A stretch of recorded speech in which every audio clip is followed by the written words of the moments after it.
Hello and welcome to the I watched in Russian. my opinion,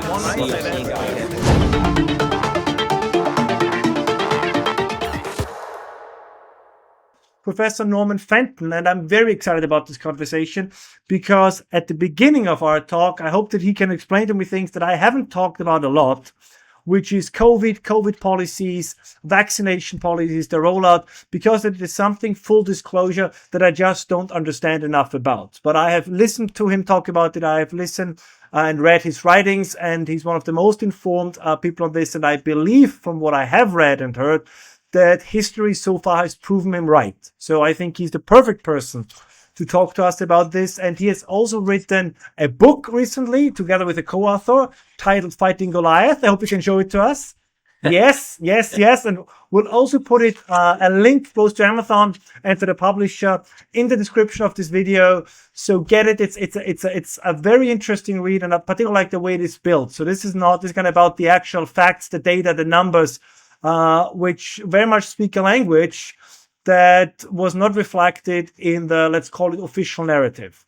Norman, if I may, just start right into it. What is the book? What motivated you to write this book? What is its key message, and what do you find are the most important things if we look back on the period of COVID that people either overlook or that we should not forget?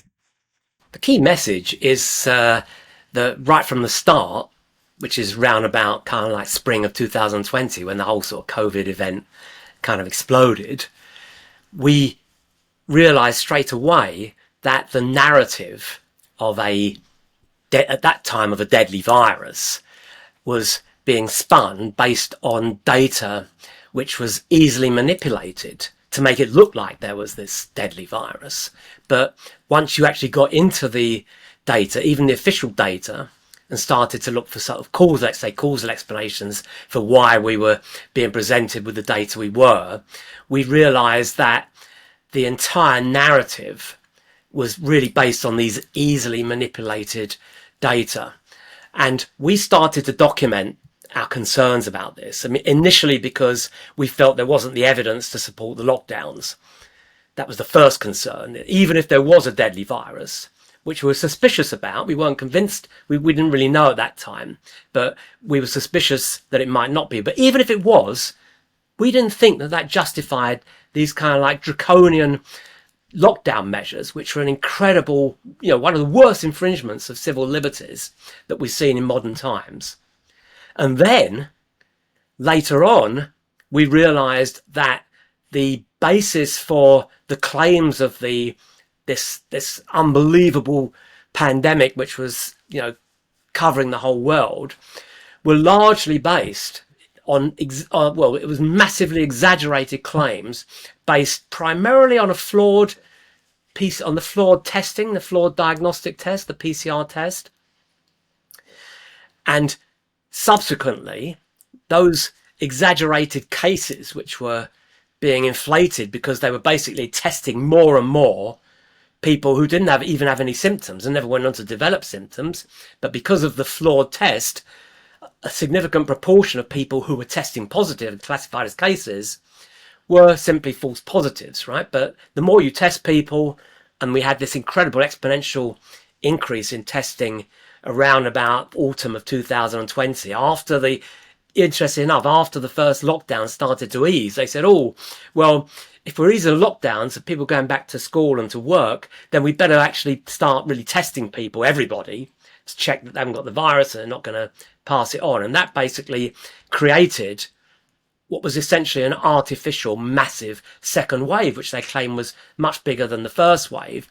And with hindsight, we actually believe that was created, that massive second wave leading into the winter of 2020, was created not just to provide justification for second major lockdowns in most countries, but also for the need for essentially a mandatory vaccine, which would be the only way out of it. And that was how it's presented. And so you had the case for this massive, exponentially increasing number of cases of coronavirus, and the only way out of it is initially a lockdown, And if you don't want to lock down forever, you've got to take the virus, and you've got to take the vaccine, and that was it. And the problem is that we also discovered very early on, and we were one of the first to make warnings about this, that the vaccine there were serious safety concerns about the vaccine, and the claims of efficacy that they were making were also fundamentally flawed and exaggerated. And from there on, I mean, we were writing this up in blog posts and on Substack, and we were continuing to document this, and still do to this day. And what the book is doing, what it does, it presents essentially in chronological order our findings and how we revised our beliefs in what was really going on as we were seeing more evidence. And the book is written in such a way that it should be readable to people, although obviously we are, mathematicians and statisticians, we do a lot of probability and stuff like that to explain the results, but there's no kind of like, it's not a hard science book. It's a chronology of how the public was misled and why we shouldn't be misled again under future circumstances. As you said, you are by training a mathematician. And how did it happen? How did you, even during the pandemic, how did you develop an interest in the pandemic, the methods? Was it just something that you felt is very close to your field, in a way, kind of, calculating risk analysis? Or what was the first thing that caught your attention, where you said, okay, this warrants me taking a closer look?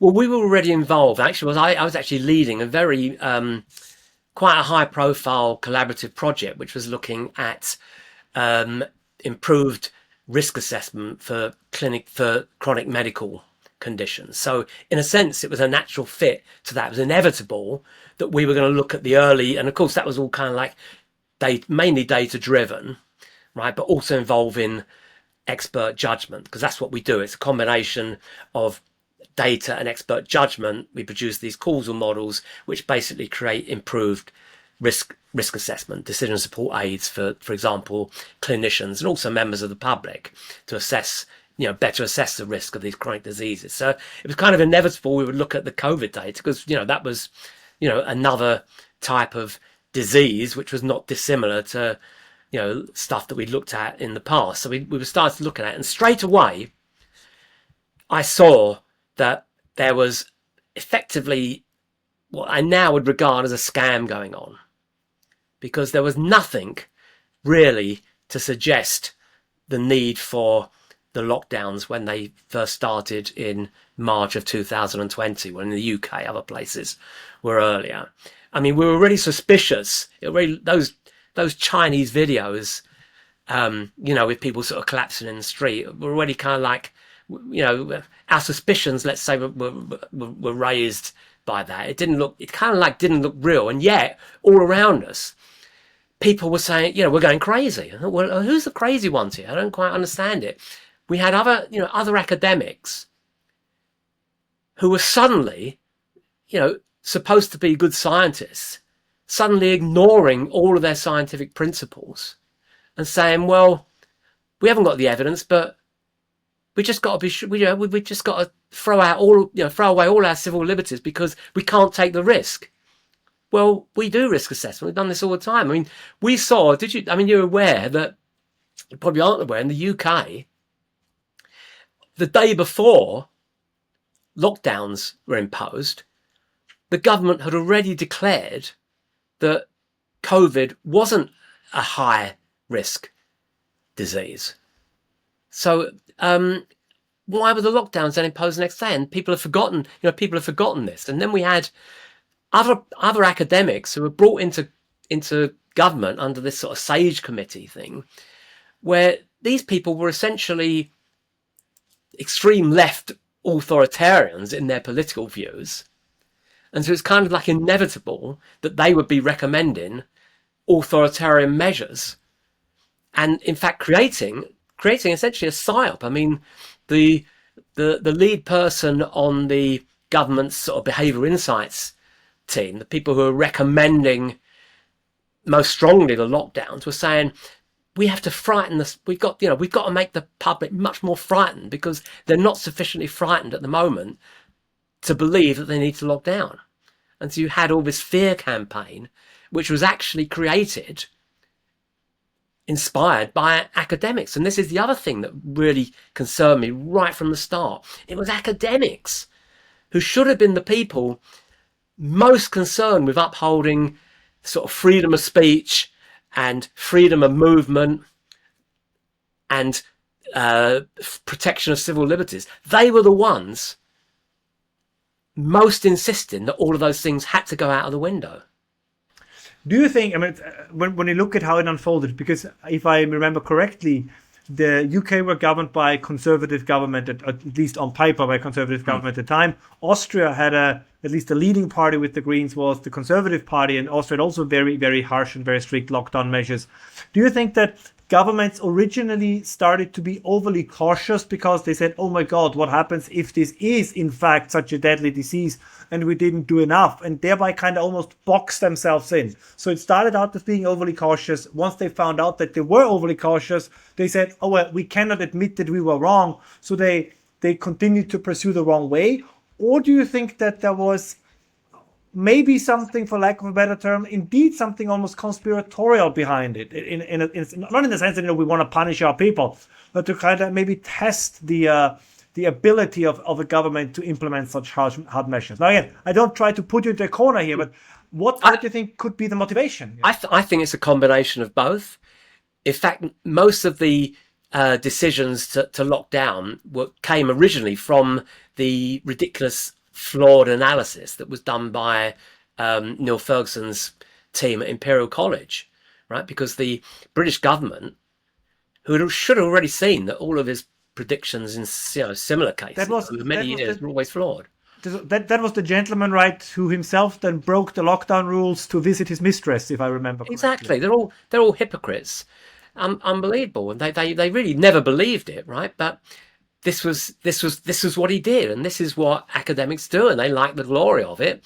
And the shame was that in the UK, I mean, as you said, it was a Conservative government under Boris Johnson, who wasn't naturally inclined. He was quite resistant about locking down, but he was told you can't ignore these acclaimed academics. And it was other countries were actually following the lead from the UK, because it was considered that these guys, that imperial team were the lead people in understanding how to predict the progression of a virus like this. But it's ridiculous, because they'd always been wrong on those predictions in the past. Got no idea why they would believe that.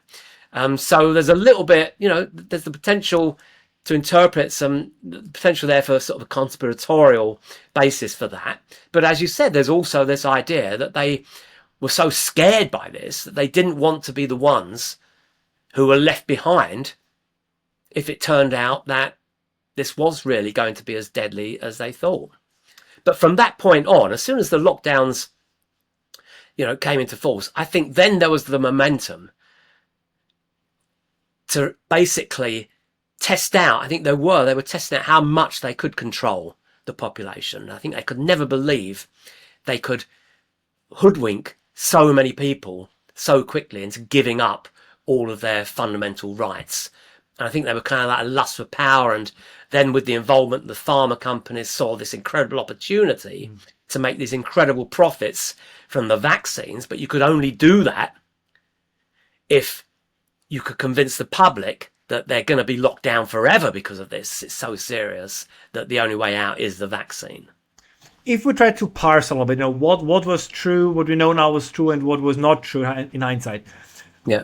Would you say one of the things that came out very early on was the idea, the observation that depending on into which age cohort an individual fell, the risk from COVID was different, right? It tended to be more dangerous for the elderly part of the population and less so for the younger part. Was that assessment correct, or would you say that there was something wrong with that as well?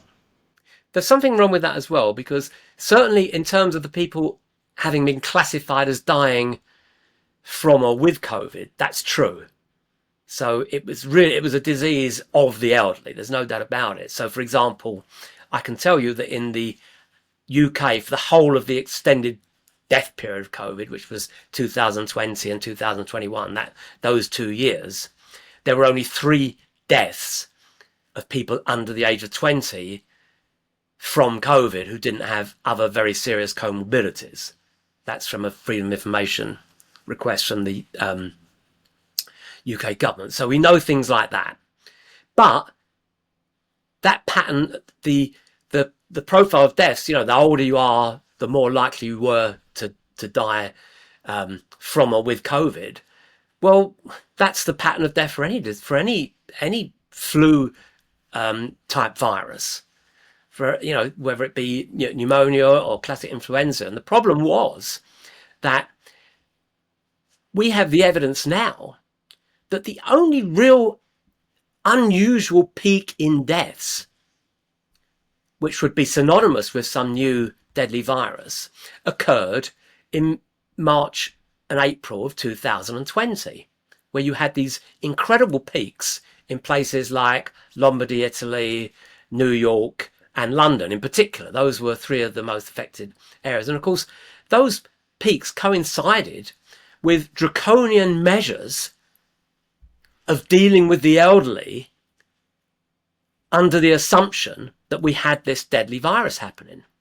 And so we believe that a lot of those deaths were iatrogenic, meaning that most of those genuine excess deaths, of which there were caused not by the virus itself, but by the response to the virus. So, for example, that included not giving the standard antibiotic treatment pills to people who had bacterial pneumonia, which incidentally is something that a lot of people who would have a flu-like virus, whether it was COVID or just flu, what they would actually die from would be the binomial infection that came as a result of it, which actually is treatable, by antibiotics. But they were explicitly not given antibiotics because they were told that COVID patients, that wasn't a treatment for them. And similarly, a lot of patients who would not necessarily have died as soon as they died were put on these end-of-life treatments and given essentially end-of-life drugs like midazolam and stuff like that.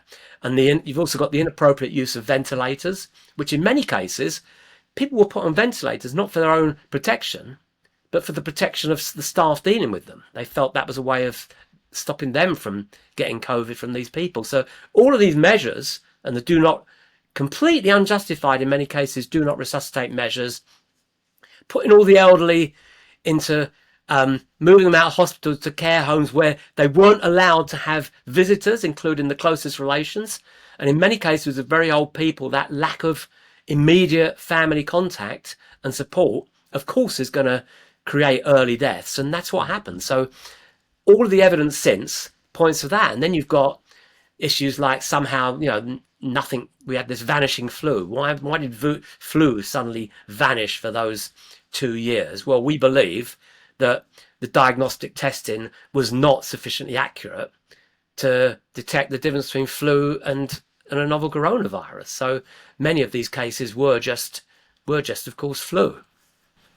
I'm wondering if I would be based on research, if I would be a politician, if I would be a cynical politician, and a pandemic rolls towards my country, probably the first thing I would ask would be, who is going to be affected the most, and are those people who tend to vote or not to vote? And when the answer then would be, well, it's a disease that probably affects, let's say, people above the age of 60 more than people below the age of 20. If we look at how democracies in the West work, right, the over 50-year-olds tend to vote a lot, the under 20-year-olds don't vote a lot. So I would, again, I'm cynical here, but it would kind of, it's sometimes this is more logic than any other kind of conspiracy. I would say, okay, so if I pursue a policy where people who go to vote feel that they have been mistreated, or I can pursue a policy where people who don't go to vote get mistreated, I will always opt for the policy where the voters, again, in this case, the elderly, feel better than the younger. Because if we open up our conversation also to how lockdowns affected schools and kindergartens and so on, right?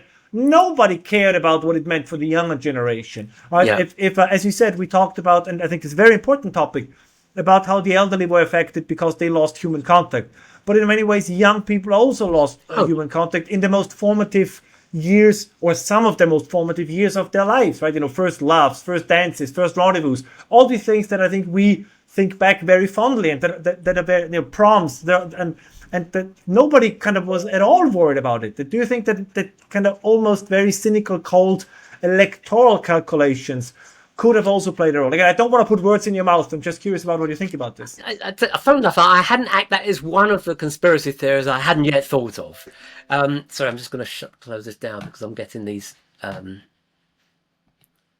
Yeah, sorry.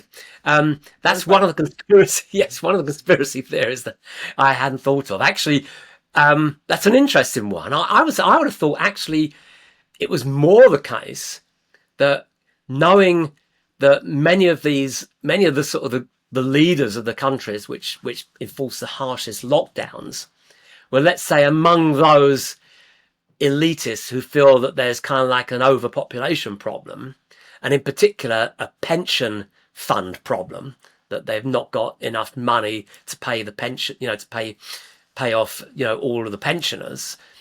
Then having a sort of a cull of the really elderly would be kind of like a really, natural thing to them to think about. I think there's potentially more, if you wanted to go down the conspiracy theory routes on targeting particular age groups, I'd be more inclined to go with that one.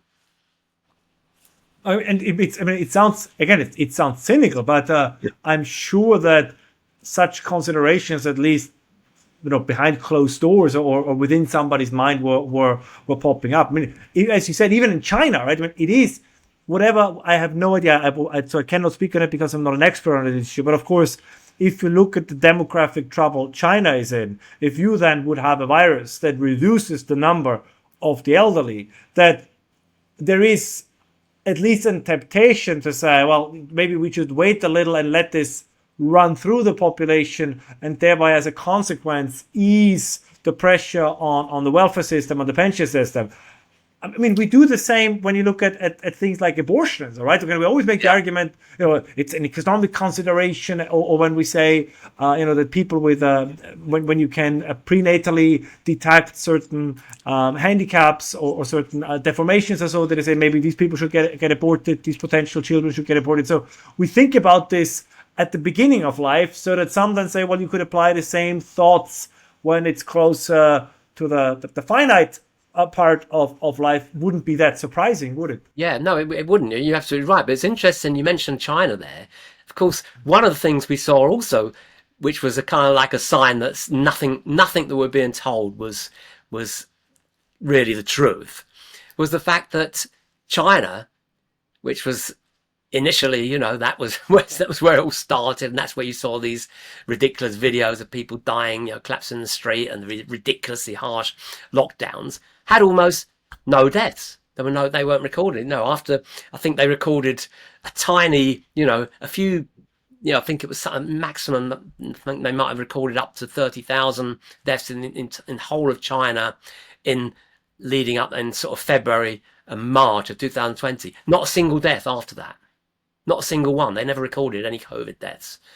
And I'm not sure if people are aware of that, but that should have been a warning. It's something, either they're hiding the data, right? They're covering this up, or something is seriously wrong about this narrative of this deadly virus encircling the whole world.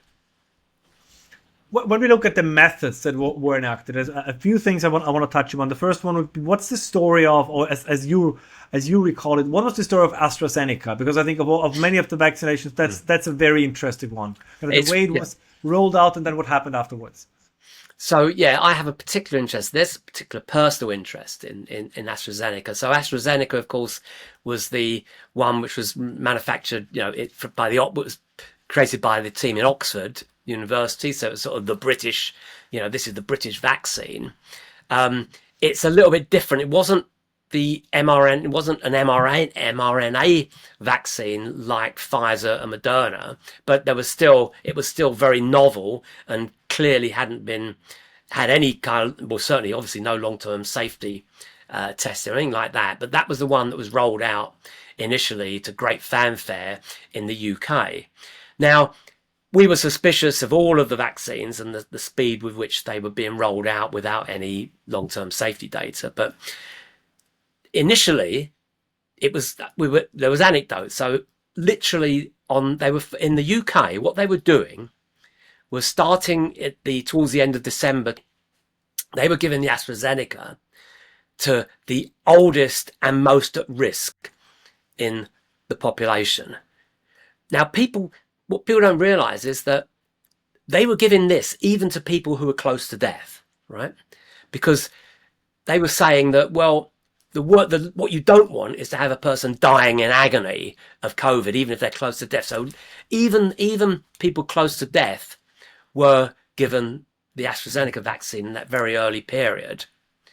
And it was all of those considered to be the most seriously at risk. So the very old and infirm, which is, an interesting thing in itself, but those are the ones who were targeted.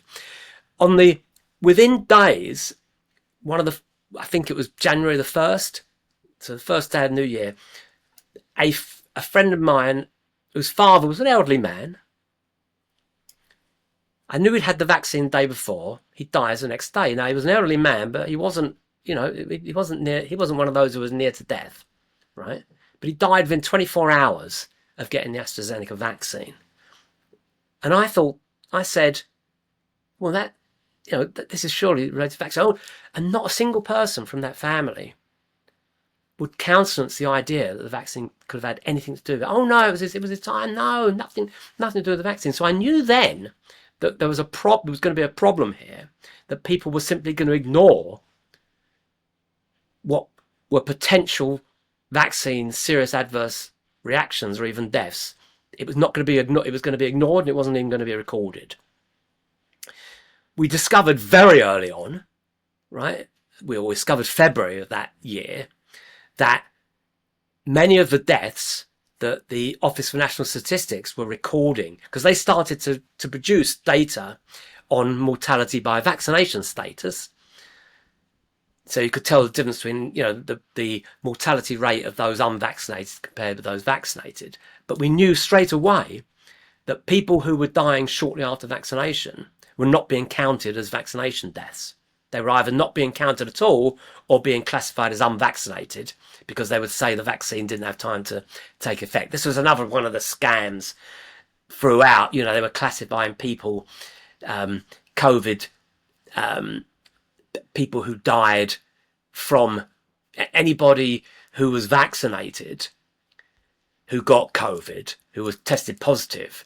If it was within 3 weeks of the first vaccination, they were just classifying those as unvaccinated. That was another way to manipulate the data. But anyway, we saw this, we knew this was happening, and we were also getting news, let's say, and we already saw what we saw from the data, from the government data in those early months, was a peak in deaths of people shortly after vaccination. It wasn't massive, right? It wasn't massive, but it was happening in every age group. In every age group, there was a peak in overall mortality just at the time when the vaccine rollout was peaking for that particular age group. So we highlighted this, and there's an irony here because again, very early on, I think the end of February or beginning of March, there was an article in the Times, and the book has a nice graphic of this. It was a double-page spread where at the bottom right-hand corner, there was an article which said, I think the headline was something like, "Academics make bizarre claim that vaccines could lead to death." And it named me as one of the academics making these bizarre claims. They misquote. It was a daft article. It was talking about a paper that I wasn't even an author of, but nevertheless, I'm quite pleased to be on the record as raising those concerns at the time. And the interesting thing about that double-page spread in the Times is that across the top, in blazing headlines, it said AstraZeneca vaccine shown to be 100% effective against COVID infection, right? Which turned out, of course, to be the biggest load of nonsense imaginable, right? Because straight away we were seeing not just these peaking deaths, as the vaccination rollout was peaking, but also increases in positive PCR tests, which are classified as COVID cases. So we were seeing all that. Now, my wife, who I've been on record, so I can say it here, had already been diagnosed with dementia, but she, against my wishes, for reasons which I won't go into here, but suffice at the time, she was sufficiently cognizant to want to make the decision, had 2 doses of the AstraZeneca vaccine, and her condition deteriorated rapidly, fairly shortly after those vaccinations. So I have a personal interest in this. The vaccine, that AstraZeneca vaccine, was known to have had so many serious adverse reactions reported in those first 2 or 3 months that several European countries completely withdrew it. They then, contrary to what, again, people aren't fully aware of this, they quietly removed it. I know this again because I spoke to my own GP. They said actually they're no longer getting the AstraZeneca vaccine. They're now only getting the Pfizer vaccine. It was only officially withdrawn, I think, about 6 months ago in this country, because they didn't want to officially admit that it was withdrawn, because that would have been an admission of defeat. But it was, to all intents and purposes, completely withdrawn from the UK and more or less everywhere else. And again, you got the bitter irony there that the woman who led that, who was who was in charge of the production of that vaccine, was given a standing, she was made a dame and she was given a standing ovation at Wimbledon in July for this great achievement. So people were completely unaware of this.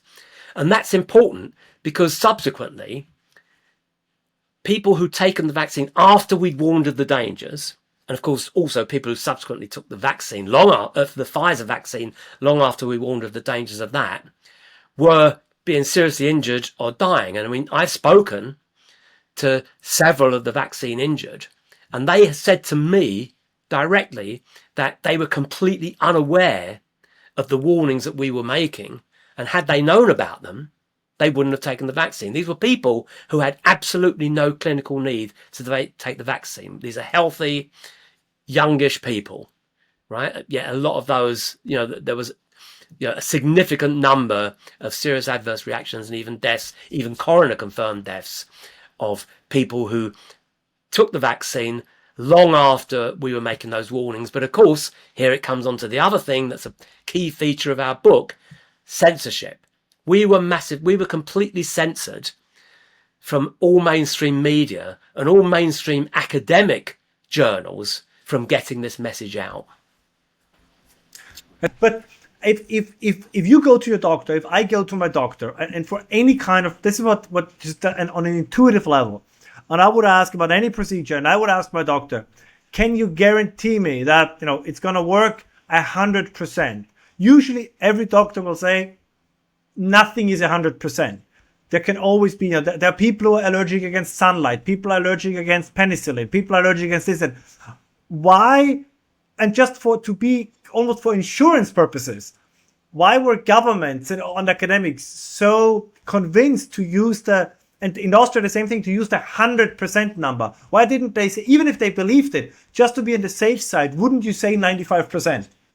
This is where, again, you have to wonder if there's something behind this, which is way beyond clinical judgment. Because you're quite right. Why wouldn't they say that? They were allowing completely unqualified people to give the injections because there was they created this enormous demand. People were begging for these. They were begging for it as their way out. And people were not even asking these questions. And if people weren't asking the questions, those doctors, and certainly those, previously untrained people who were giving the injections, a lot of those were certainly not doctors or nurses, certainly weren't going to answer that question, were they? They're not going to get that question asked of them. So they're certainly not going to volunteer to say, oh, by the way, do you know that this isn't really 100% safe? At best, if people, a tiny minority who were asking, might have asked their doctor about potential side effects, at best, we know that doctors were saying things like it's as safe as any other vaccine. And you've had all these other vaccines, and so nothing to worry about. But this one is much more important because if you don't have it, you're going to die of COVID. That was the message. That's the narrative.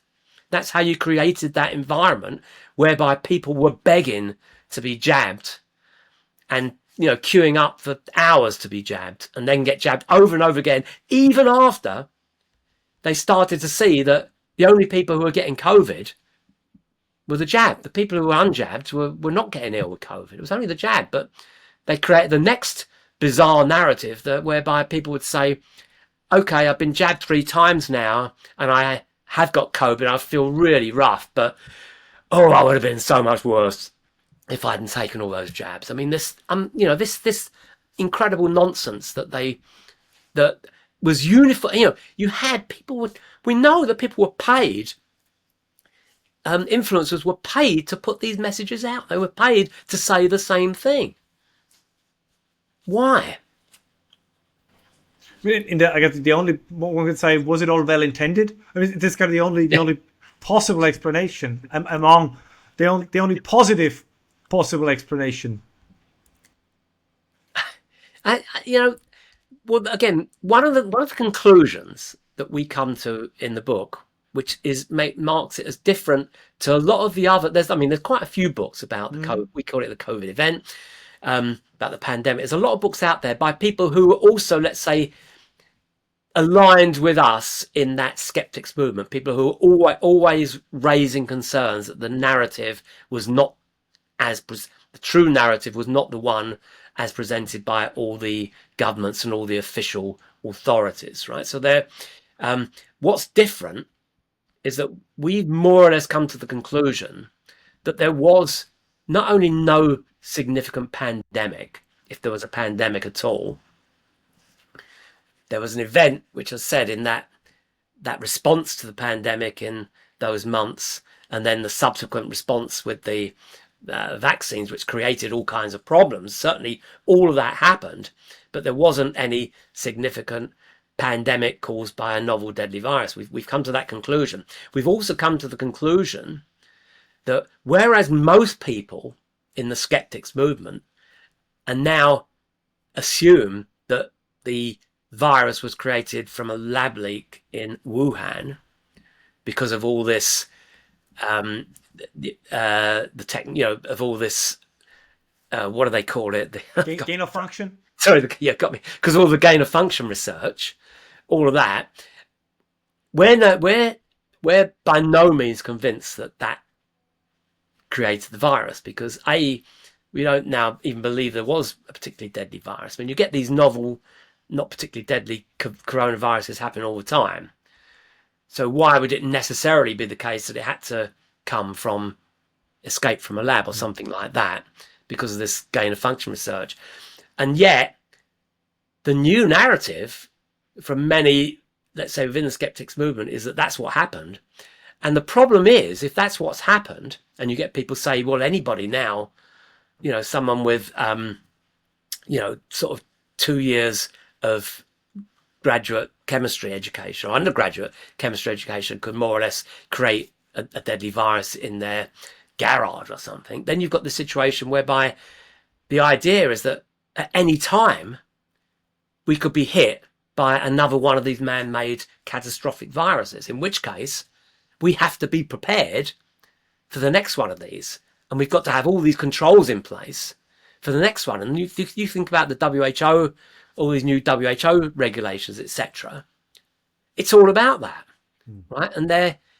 And this is a concern. This is a major concern, because we think that this is a disastrous outcome, it's sort of a disastrous conclusion to come to from given what we've seen so far, because this is just going to perpetuate the notion that we need all these kind of authoritarian controls, and not only it will need to be a digital ID, because you'll need to have all of this, the new vaccine information on your digital medical record, which has to be encoded into a digital ID and all of that stuff. if you want to travel the world or travel at all, you're going to need all this, just like, to a smaller extent, that was all needed in 2020 and 2021. So for the last part of our conversation, I want to broaden this out a little bit, because you are a commentator not just on the issue connected to the coronavirus, but you have talked about other things quite insightful as well. So when we look at what we know now, and I think one consequence that nobody can deny is that this led to a massive erosion of trust in government on pretty much everywhere. And do you think there is a risk, almost as a kind of new psychological virus, if you want, that there is a growing movement? And while one can sympathize with the reasons behind it, I think it's still problematic, which is that any narrative or any story or any official version that comes from the government is now viewed suspiciously, is now viewed as being part of some scheme or agenda, is something that cannot be trusted. And I think something that the two of us have discussed very often and in great detail, for example, is, and I know this is going to be quite a jump, but I think it connects to this, is, for example, the conflict in the Middle East, right? That there is the official narrative, but then you say, well, just as we could not trust what we are told about COVID, we cannot trust what we are told about October 7th. We cannot trust what we are told about the conflict in general. So that it's actually much less sometimes about the conflict per se, but it is whatever is the official version must be wrong. I'm not sure if you've seen this. Tucker Carlson, whom I once actually respected quite a bit, did this recent interview with a historian I watched it. So, if anybody disagrees, I'm happy to engage in the comments and elsewhere. But who more or less makes the claim that, in fact, the Allies were the bad guys, and Hitler was just an unfortunate figure, and could happen to anyone. And I think we in the United States, we have, I think, Candace Owens, who made a similar journey. And I think you can tie it back a little bit to Corona, because also, as you described, that it was so massive that the gaslighting, the leaning on social media companies, the censorship was so massive that trust lost in one area is now also, of course, being lost in other areas. So how do you see this? Do you see that problematic, or is this something to be worried about? Oh, this is absolutely a major concern. I naively believed that there was this growing, what we call the freedom movement, evolving out of people realizing that what they were being told about the COVID narrative was fundamentally flawed, and they wouldn't trust the government and that type of stuff. And the same people who understood the problems there also understood the lies that we were being told about, the catastrophic climate change narrative. And so you had this growing movement of what I thought were like-minded people who understood that there were these massive propagandized narratives, which once you looked into them, you realize that the governments and the official scientists and establishment have been lying about. Similarly, net zero and all that stuff, which of course comes out of the climate change stuff. So there was a kind of people within the freedom movement understood all of these things, and they did see them as related. Suddenly, after October 7th, the movement was completely split, because I would go so far as saying a majority fell into exactly the trap that you mentioned there. They automatically assumed that this was also some kind of a psyop, right? They were completely disconnecting what they were seeing with their own eyes in this case. They were saying that this, in a sense, it was kind of like weird, because sort of the opposite of what happened with COVID. Here they were seeing real evidence of a massacre. It was filmed by the people who committed the massacre themselves. They're saying, no, this didn't really happen. Or it wasn't the people who did it. It was the people who were massacred who did it, right? And you've got this incredible division. And what completely shocked me was that also coming out of this was seeing that a lot of these people who I previously considered as colleagues in the freedom movement were being driven along that line, not just because they thought that that anything that governments were saying shouldn't be trusted, but because they were also driven by anti-Semitism. That's the only thing I can think of, because they were saying this is actually, at the end of the day, this is the Zionists, the Jews are behind all of this. And in fact, many of those people have now gone on to say that it's the Zionists who are behind all of these things: climate change, mass immigration, COVID. People who I'd actually been colleagues with, people who I'd, spent, had meals with, had done work with. These people were suddenly revealed as having these kinds of beliefs, and it's quite shocking. It seems that very often, and this has been said before, but it appears to be true, is that anti-Semitism is also a little bit of a canary in the coal mine, meaning that it's as trust in government erodes, as trust in institutions erodes, and there is almost a desire to find somebody who is responsible for the ills in the world. Even now, in 2024, the Jews seem to be a much preferred group as a scapegoat for everything that's going on, and it's horrible for the group that is affected, but it is also a symptom potentially of a broader erosion of trust in institutions, in government, in a system that, honestly, and we talked about this also plenty, of course, that is failing on many ends, in many areas. But how can you reform something if you no longer believe in the ability to reform, because it is all in the hands of a cabal of a few individuals anyways? Yeah, I mean, it's a problem. This is interesting. Just to go say something else about this whole anti-Semitism phenomenon. What was interesting was that prior to October 7th, a lot of people within the movement were wrongly being accused of anti-Semitism because they were saying things like, they were using the term, if you use the term globalist, left-wing organizations, including left-wing Jewish organizations, which incidentally are the entirety of all the officially recognized Jewish organizations, they're all captured by figures from the political left. They would come down hard and say, well, you've used the word globalist. That means you're really, that's a dog whistle for anti-Semitism. And similarly, if you said anything critical of Soros, even though he's an atheist, and in his own words, he's an anti-Semite, family of anti-Semites, because he was born Jewish, the fact that you could criticize Soros, that was also considered a dog whistle for anti-Semitism. I, believe it or not, was accused of anti-Semitism for exactly those things. And I went public on record defending particular high-profile figures within the freedom movement because they had been accused of anti-Semitism wrongly for calling out globalists or calling out Soros, or even for saying things like, as in the case of Andrew Bridgen, he was simply had said that he quoted someone as saying that the vaccines, were potentially one of the biggest man-made murderous events since the Holocaust, or something like that.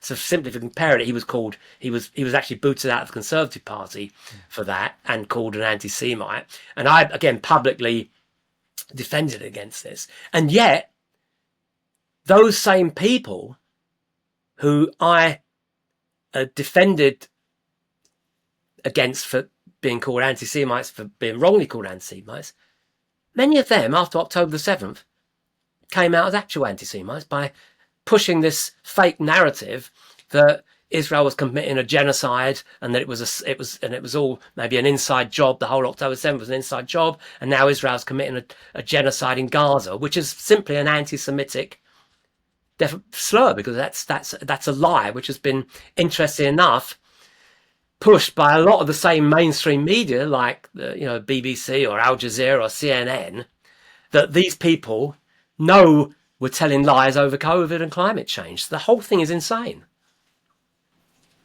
Do you think in whatever, I mean, it's hard to predict the future, but if in 20 to 30 years, if historians look back, that and if no period of renewal shall come, and this is really the inevitable and irreversible decline of the West, the kind of historians will look back and say that COVID was one of the key events in this. That the relationship between the state and the people was altered in ways unpredictable and unforeseen by this event. Absolutely, because within the space of 2 months, most of the Western world, in fact, most of the Western world, because interesting enough, Africa, I guess places in Southeast Asia, but not Africa, and not so much even South America, a lot of places, but most of the Western world, within 2 months, the public willingly gave up almost all of their freedoms and were prepared to be subject to gross infringement of civil liberties, censorship, restriction of freedom of speech, all of it. And they were perfectly happy to do it, and they were perfectly happy to do things which kind of like you'd expect only to happen in places like Nazi Germany or Soviet Union or whatever, doing things like stitching on neighbours and even friends and family who weren't following the ludicrous rules. And I think that and the worry is for me that governments, these globalist authoritarian leaders in these governments saw that and thought, yep, we'll have more of that now. So my last question is, it's a little bit of a facetious one. If you would be called upon to advise a hypothetical prime minister in the UK, and the prime minister would ask you, Professor Fenton, what are the kind of first steps that my administration should take to repair the damage that has been done, to reestablish trust between the people and the state? What would be a handful, a few points that you would recommend? Close down the universities, or almost all the universities. That's it. I've now decided that. Well, we don't. Okay, in the UK, we've only got one private universities. Yeah, close down. Stop funding universities to produce nonsense, right? Because they're the ones who are basically they're the ones who created these various crises, these artificial crises. COVID is one, and of course climate change was the other, and of course all the whole woke ideology comes out of universities as well.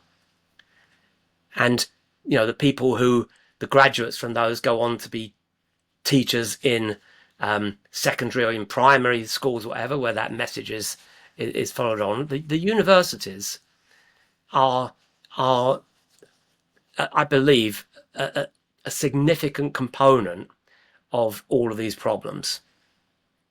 And I know I can, of course, I can say these things now because I've left academia, but academia is just corrupt. I mean, I think I've said before, I think it was Brett Weinstein, I was being interviewed by him, and the analogy he used was it's like academia is like a dog with rabies. The only solution is to put it down. You can't, it's not fixable. Universities we know now are just not fixable. So there's no way to reform, or as many say, that you have to take them over from the inside, or these ideas that at least are circulating.